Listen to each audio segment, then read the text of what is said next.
What's going on, everybody? Tom here with Keto Lifestyle, and today we are making a Keto Macadamia Nut fat bread. Now, what makes this a fat bread is the ratio of fats to proteins to carbs is insane. Go ahead and check the macros and the recipe in the description, and let's get started on this. So the first thing we're going to want to do is preheat our oven to 350 degrees. And while that's going, we're going to want to grease up a bread pan. Now mine is a Pyrex one. You can use a steel ones, whatever you want. But what I'm going to be using to grease it up is this spray coconut oil. So just go ahead and give this a little spray real quick. And I will try not to make a mess all over my counter doing that. So the rest of this recipe is going to be made in the food processor. So let's get to it.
Alright guys, so you just saw how we make the batter. Now keep in mind, this is just a base batter. You can add some nuts in here, you could add a little bit of cocoa powder, whatever you want. If you want to flavor it, go ahead and do it now. Now personally, I think it tastes just fine exactly how it is, so I'm going to leave mine be. But now what we're going to have to do is take this batter and pour it into our bread pan here.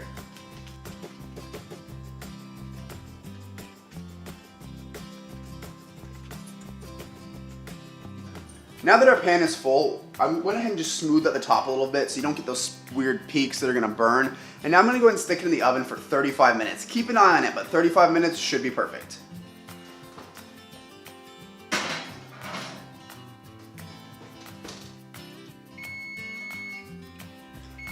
Well, you guys hear it here. This stuff is ready. So I'm going to go ahead and pull it out of the oven and see how it looks.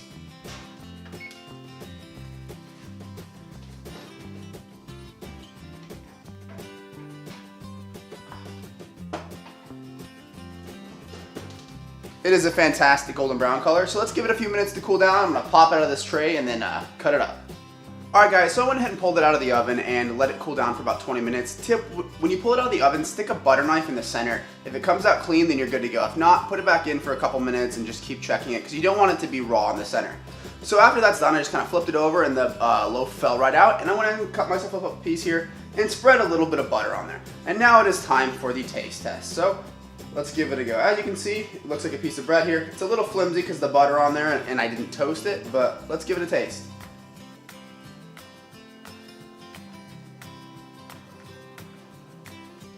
Now it has that perfect spongy consistency that you're looking for in bread. It is a little bit crumblier and it could be that mine is still warm and it hasn't cooled down all the way yet, but do bear that in mind.